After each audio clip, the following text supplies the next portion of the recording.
Buenos días, estudiantes de cuarto año de secundaria de la institución educativa particular El Triunfo. Soy el profesor Jefferson Rea Santiago y desarrollaremos en esta oportunidad el curso de literatura. Iniciamos con una estrofa del poeta piurano Julio Carmona. No todo el que estudia aprende, mas todo el que aprende estudia, pues la vela solo alumbra si un fósforo hay que la enciende. En estos tiempos que estamos en nuestras casas, es importante de lo más pequeño e insignificante que hagamos en nuestra casa, saquemos un aprendizaje para nuestra vida. Iniciamos recordando que es literatura.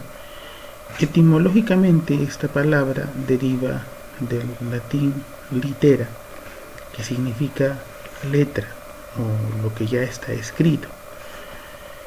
Y pues la literatura está ligada a la cultura como una manifestación de belleza a través de la palabra escrita. Pero esta dimensión deja fuera la literatura de transmisión oral, que es justamente la que vamos a estudiar, que es la primera manifestación literaria conocida. Por lo que es mejor hablar, siguiendo a Aristóteles, de el arte de la palabra. La literatura es un arte y por tanto se relaciona con otras artes, pues tiene una finalidad estética.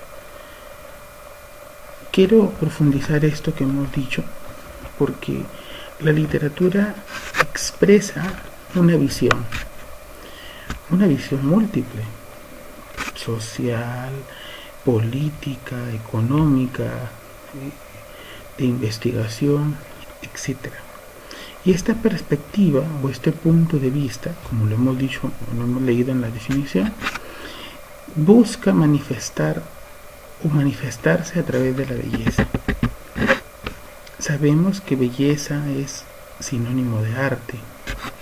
Esta virtud abstracta tiende a que la visión que yo quiero manifestar utilice como medio la escritura, sin dejar de lado la expresión o la transmisión oral. Tradicionalmente, volvemos al texto, se ha intentado definir la literatura por oposición a un uso común del lenguaje y en función de una serie de características. Veamos cuáles son. La originalidad. Y hablamos de originalidad porque el lenguaje que nosotros utilizamos está gastado. Y lo que tiende, o hacia lo que tiende la literatura, es a un lenguaje original, a un lenguaje literario inédito, que llame la atracción de nuestro lector. La voluntad artística, porque no podemos percibir el arte como un medio lucrativo, sino por el contrario, la expresión de la belleza a través de la creación de un verso, de un poema, de un cuento, de una fábula, de una obra literaria, de una novela, pues va a ser la universalización de este texto. La Ilíada, la Odisea, los años que han pasado a través de estos textos, la Divina Comedia con Dante Alighieri, en el caso de la Ilíada y la Odisea, pues tienen a Homero como su postulador principal. La especial intención comunicativa, la estética. ¿Y cuál es la estética? El arte. Ahora, lo connotativo. Es un texto en un texto literario no existen significados unívocos. ¿Qué significa unívoco? Uno. Hablamos de la plurisignificación. ¿Por qué? En la interpretación que yo doy a un poema, a un verso, a un texto, es mi perspectiva, es mi punto de vista subjetivo, el cual no puede ser compartido con otra persona. Ustedes pueden pensarlo o interpretarlo desde otro punto de vista, desde su conciencia, desde su realidad, y no significa que estén errados, sino por el contrario, la literatura o el lenguaje literario me permite tener esta plurisignificación. La función poética. Jacobson establece que el lenguaje desempeña la función estética o poética cuando se llama la atención sobre sí mismo. Se ha dicho que toda la poesía es la expresión del mundo interior de un poeta. En este caso, sobre la manera de decir de las cosas. ¿Qué nos toca estudiar este año? Pues han visto el año anterior, han visto la literatura medieval. Sobre ella, pues, han estudiado los aportes de Dante Alighieri, los autores medievales, el siglo de oro. Y en este año nos toca desarrollar literatura netamente peruana.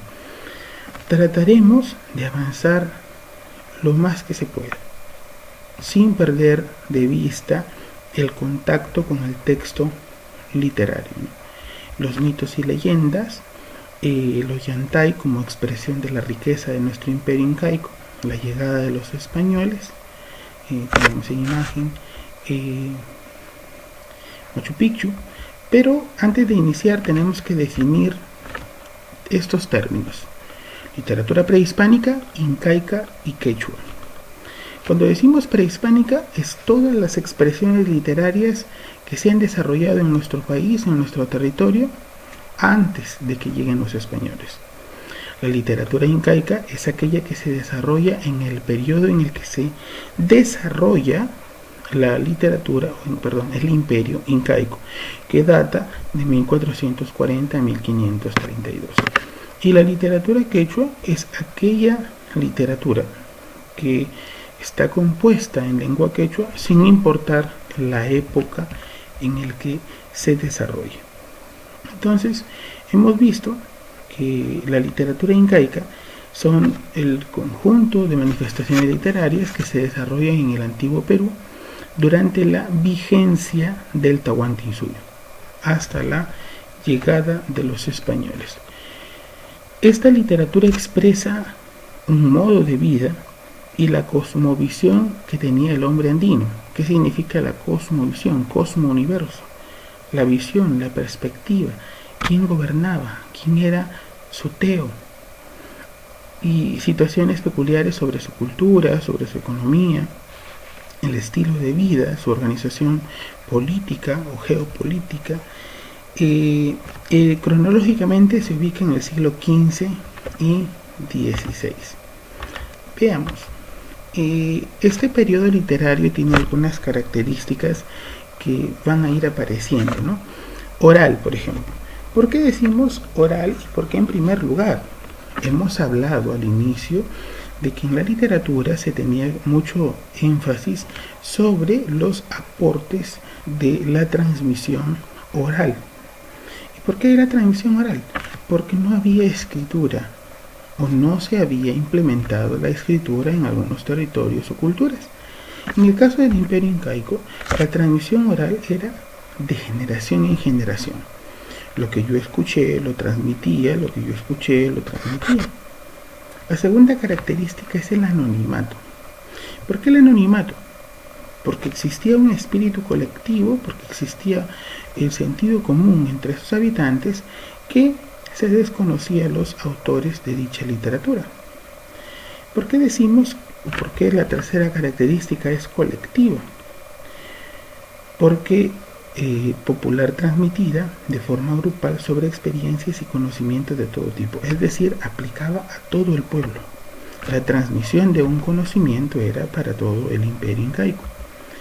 Ahora, hablamos de que la cuarta característica del imperio incaico es cosmogónica. Cosmos, sabemos que es el universo, estudio o las ideas del universo. Ellos lo tienen dividido en tres mundos. Lo podemos observar desde el gráfico que aparece allí en la imagen: el Hanan-Pacha, el Kai-Pacha y el Uku-Pacha. El Hanan-Pacha, los dioses, los cuerpos celestes, lo que habitaba en el mundo de arriba. Tenemos el dios Sol, que es el Inti,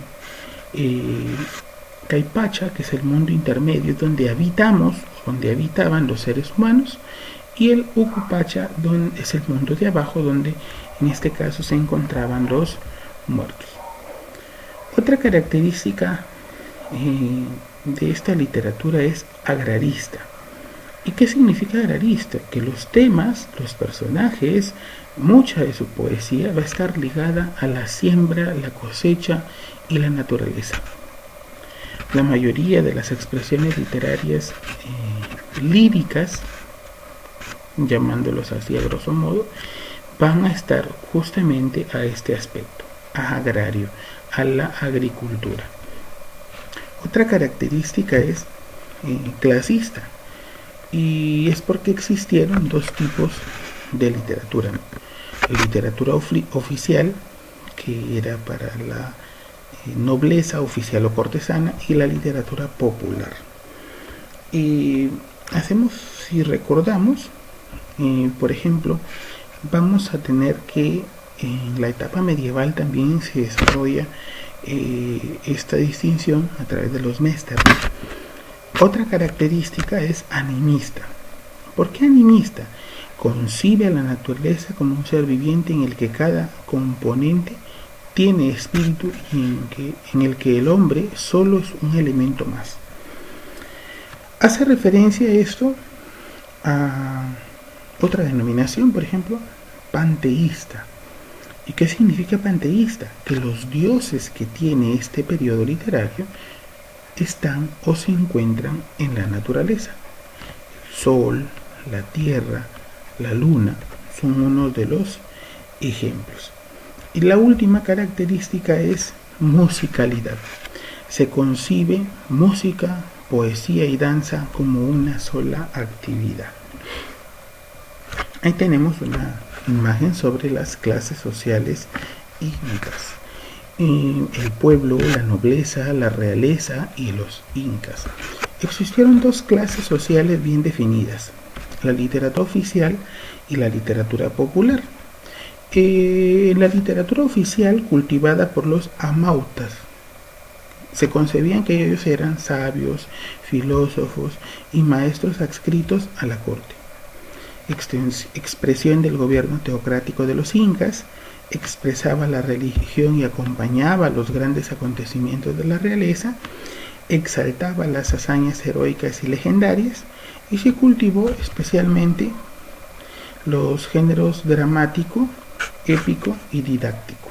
De aquí veremos por qué didáctico. Y en la literatura popular, desarrollada especialmente por los arabicus, quien era un poeta del pueblo, un poeta que expresaba el sentir del pueblo. Esta literatura popular es la expresión de los aijis o comunidades particulares, la manifestación de sentimientos pueblerinos y anhelos comunitarios en las siembras, cosechas, fiestas familiares, etc. Se cultivó el género lírico, cantos unidos a la música y la danza. Mientras la literatura oficial es más reverente y busca entretener a la realeza, la popular es una expresión de las costumbres y cultura de sus pueblos. ¿Ya? Veamos. En este periodo literario, yo quiero aclararlo, decir que hay géneros de la literatura quechua, lírico, épico, dramático, sería inadecuado, como dice, y en realidad es inadecuado hablar de géneros debido a que esta cultura aborigen se desarrolla completamente ajena a las clasificaciones occidentales. Sin embargo, por cuestiones metodológicas, se suele clasificar en géneros a la producción literaria autóctona por semejanzas temáticas y estructurales. Es decir, lo que vamos a observar aquí no es que está establecido desde el Imperio Incaico, sino que las personas que lo han venido estudiando ya lo han desarrollado de esa forma. ¿Para qué? Para darle algunos aspectos temáticos y para poder agrupar los aportes que se han desarrollado en este periodo. Veamos el primer género, el género lírico. Sabemos que el género lírico utiliza como forma de expresión el verso. Por ende va a estar la poesía. Entonces todos los que aparecen ahí en la pantalla son cantos, distintos cantos que veremos en algún momento distintos ejemplos para poder identificar la temática. Veamos. Harawi, que es el canto de amor a la amada. Todas las terminaciones están en quechua, como nos podemos dar cuenta. El Haji, el canto a los dioses, a las alegrías, a la guerra y el trabajo. El Guayacalle, que es un himno u oración religiosa. El Aymoray, que era un cántico para las cosechas o para pedir una buena cosecha. El Huacantaqui, que es el canto para la reproducción del ganado. El Ayataqui, que era el canto fúnebre por la muerte de algún ser querido. El Aymaraa, que era la canción por los muertos. El Cachiwa, que era un canto popular costumbrista. El Yamaha, que era un canto pastoril. Y el Aranguay, que era realizado con el fin de exaltar hazañas y victorias de los incas. En el género épico nosotros vamos a poder encontrar una clasificación. Si recordamos la clasificación que encontramos, la clasificación más antigua de los géneros literarios, encontramos el género épico como una de las muestras más antiguas. Y en el género épico encontramos la expresión de la epopeya, el cantar de gesta y el poema épico. Pero en esta vez no vamos a encontrar ninguna de esas expresiones literarias, sino una clasificación distinta. Recuerden que muchos han llegado a concluir que el género narrativo es la permutación que existe del género épico. Entonces, el género épico aquí va a tener como forma de expresión la prosa. ¿Ya? Y veamos, según Tamayo Vargas, un investigador, podemos clasificar los mitos y leyendas en dos grandes grupos. Es decir, en el género épico vamos a encontrar el mito y la leyenda como una manifestación cultural y una explicación al origen de un pueblo. Mitos y leyendas serranos, los más conocidos, la leyenda de Manco Cápac y Mamahuyo, y el mito de los hermanos Ayar, que también tiene el nombre de el mito de Pacaritamo. En el caso de los mitos y leyendas costeños, tenemos el mito de Huiracocha, el mito de Con, Pachacamac y Nailam. Cada uno de estos mitos explica el origen popular de un pueblo. Veamos cuáles son sus principales características en el caso del género dramático. Ya aparece ahí la imagen del Ollantay. Se efectuaban generalmente con la asistencia del Inca y la corte. Se dice que estas interpretaciones teatrales que se hacían era para el deleite, el disfrute del Inca y su séquito, su realeza. ¿Por qué? Para entretenerlos, porque se celebraba de repente alguna festividad religiosa, o con el afán de exaltar las hazañas y el poder incaico. La comedia tenía un carácter familiar y campesino, era típico de ese entonces, y representaban hechos bélicos históricos, actividades agrícolas y costumbres. Optaban por utilizar los elementos de su propia naturaleza, de su propia realidad, y plasmarlos e identificarse con lo que sucedía en ese entonces. Al inicio solo eran pantomimas, después se significaban taquis, cantos y bailes. Y la expresión más representativa del género dramático es el Ollantay. Como hemos podido observar, estimados estudiantes, solo hemos revisado los géneros literarios a grosso modo. En la próxima sesión nosotros revisaremos cuáles son las expresiones líricas, épicas y dramáticas más importantes y al detalle. Queremos acompañarte y acompañarnos en casa para que usted pueda sacarle un mayor provecho a esta sesión educativa. Por ende, tenemos esta actividad domiciliaria: leer en casa los mitos serranos, el mito de Manco Cápac y Mamahuyo y el mito de Pacaritamo. Sobre ello, realizar un resumen, clasificar los personajes y reconocer los ambientes que se desarrollan los hechos narrados. Esperamos que muy pronto tenga cura a la pandemia del COVID-19 o del coronavirus y podamos reintegrarnos a nuestras labores escolares. Muchas gracias.